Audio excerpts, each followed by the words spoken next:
Karnataka and India is very ashamed that a minister who has taken an oath is still not been booked with a sedition case. And he should be arrested and he should be sacked.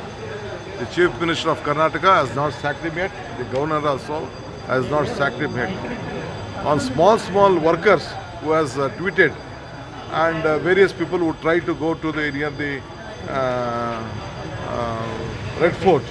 So many cases have been filed by the police department, and the BJP government has forced them to file cases even on farmers, telling them they are terrorists and all. He is a very big, it is a national issue, it is a shame of all of us.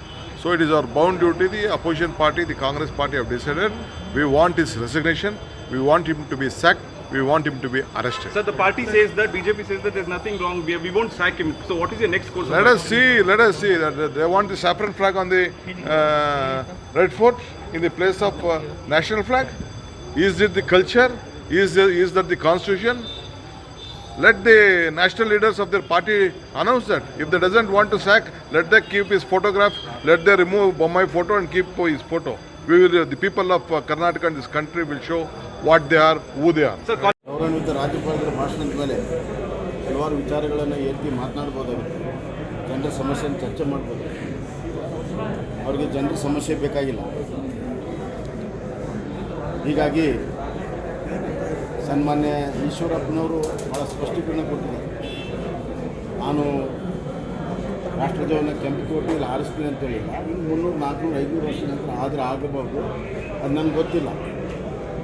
ಮತ್ತು ರಾಷ್ಟ್ರದ ಧ್ವಜವನ್ನು ಎಲ್ಲರೂ ನಾವು ಒಪ್ಕೊಂಡಿದ್ದೇವೆ ಮತ್ತು ಅದಕ್ಕೆ ಗೌರವ ಕೊಡಬೇಕು. ಯಾರು ಗೌರವ ಕೊಡಲ್ಲ ರಾಷ್ಟ್ರಧ್ವಜ ಅಂತ ಅವರೇ ಹೇಳಿದ್ದಾರೆ. ಹೀಗಿರುವಾಗ ಆಯ್ದ ಭಾಗಗಳನ್ನಷ್ಟೇ ಹೇಳಿ ಜನರಿಗೆ ದಾರಿ ತಪ್ಪಿಸುವ ಸದನ ಮುಖಾಂತರ ಸದನಕ್ಕೆ ದಾರಿ ತಪ್ಪಿಸುವ ಕೆಲಸವನ್ನು ಅವ್ರು ಮಾಡ್ತಾಯಿದ್ದಾರೆ. ಸೆಲೆಕ್ಟಿವ್ ಆಗಿ ಕೆಲವೇ ಪರ್ಸೆಂಟ್ ಕಾನೂನಾತ್ಮಕವಾಗಿ ಈಶ್ವರಪ್ಪನವರ ಹೇಳಿಕೆಯಲ್ಲಿ ಯಾವುದೇ ರೀತಿಯ ಕಾನೂನು ಉಲ್ಲಂಘನೆ ಭಾಳ ಸ್ಪಷ್ಟವಾಗಿದೆ. ಹೀಗಾಗಿ ಇಲ್ಲ ಸಲ್ಲದ ವಿಚಾರಗಳನ್ನು ಎತ್ಕೊಂಡು ಅವ್ರು ಮಾತನಾಡ್ತಿರುವಂಥದ್ದು ರಾಜಕೀಯ ದಿವಾಳಿತನ. ಮತ್ತು ಈಗ ರಾಷ್ಟ್ರ ಧ್ವಜವನ್ನು ಅವ್ರು ಪ್ರದರ್ಶನ ಮಾಡಬೇಕು. ಕೋಡಿದೆ ರಾಷ್ಟ್ರ ಧ್ವಜವನ್ನು ಯಾವ ರೀತಿ ಬಳಕೆ ಮಾಡಬೇಕು, ಯಾವ ರೀತಿ ಈಗ ಸಾಯಂಕಾಲ ಆದ ತಕ್ಷಣ ತೆಗಿಬೇಕು ಮತ್ತು ಯಾವ ಗೌರವದ ಸ್ಥಾನ ಅದು ಕೊಡಬೇಕು, ಎಲ್ಲವೂ ಒಂದು ಕೋಡಿದೆ.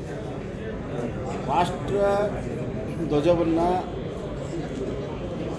ಅತ್ಯಂತ ಸರಿಯಾದ ರೀತಿಯಲ್ಲಿ ಬಳಕೆ ಮಾಡಬೇಕನ್ನುವಂಥ ಕೋಡಿದ್ದರೂ ಕೂಡ ಅದರ ಎಲ್ಲೂ ಕೂಡ ದುರುಪಯೋಗ ಆಗಬಾರ್ದು ಮತ್ತು ಅಗೌರವ ಆಗಬಾರ್ದು ಅಂತ ಕೋಡಲ್ಲಿ ಅದರ ಉಲ್ಲಂಘನೆಯನ್ನು ಇವತ್ತು ತಮ್ಮ ರಾಜಕೀಯ ತವಲಿಗಾಗಿ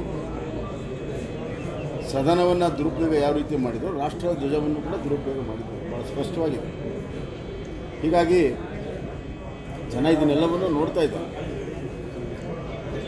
ಇವತ್ತೊಂದು ಜವಾಬ್ದಾರಿತವಾದಂಥ ವಿರೋಧ ಪಕ್ಷವ ಕೆಲಸ ಮಾಡಲು ಕಾಂಗ್ರೆಸ್ ಪಕ್ಷ ವಿಫಲವಾಗಿದೆ ಮತ್ತು ಅವರು ಸದನದಲ್ಲೇ ನಡ್ಕೊಂಡಿರುವಂಥ ರೀತಿ, ಹೆದರಿಸುವಂಥ ರೀತಿ, ನಡ್ಕೊಳ್ಳುವಂಥ ರೀತಿ 100 ವರ್ಷ ಹಳೆಯ ಕಾಂಗ್ರೆಸ್ ಪಕ್ಷ ಅಂತ ಅವ್ರು ಏನು ಕರೀತಾರೆ ಅದಕ್ಕೆ ಯಾವುದೇ ರೀತಿಯ ಗೌರವ ಶೋಭೆ ತರುವಂಥದ್ದಲ್ಲ. ಯಾಕೆ ಕಾಂಗ್ರೆಸ್ಸು ಇಡೀ ರಾಷ್ಟ್ರದಲ್ಲಿ ನೆಲಕಸ್ತಾ ಇದೆ, ರಾಜ್ಯ ನೆಲಕಸ್ತಾ ಇದೆ ಅಂದರೆ ಇಂಥ ಒಂದು ನಿಲುವಿನಿಂದ, ಇಂಥ ವರ್ತನೆಯಿಂದ ಇವತ್ತು ಜನರಿಂದ ದೂರ ಆಗಿದೆ, ಇನ್ನಷ್ಟು ದೂರ ಆಗ್ತದೆ. ಆದ್ದರಿಂದ ನಾವು ಇಷ್ಟೇ ಹೇಳಿ ಬಯಸ್ತೀವಿ, ಈಶ್ವರಪ್ಪನವ್ರು ಹೇಳೋಂಥ ಹೇಳಿಕೆ ಇರ್ಬೋದು, ಇನ್ನೊಬ್ಬರು ಹೇಳಿದ ಹೇಳಿಕೆ ಇರ್ಬೋದು, ನಡೀತಿರುವಂಥ ವಿಚಾರಗಳೆಲ್ಲದಕ್ಕೂ ನಾವು ಸದನದಲ್ಲಿ ಚರ್ಚೆ ಮಾಡಲು ತಯಾರಿದ್ದೇವೆ, ಉತ್ತರ ಕೊಡಲು ಸಿದ್ಧರಿದ್ದೇವೆ.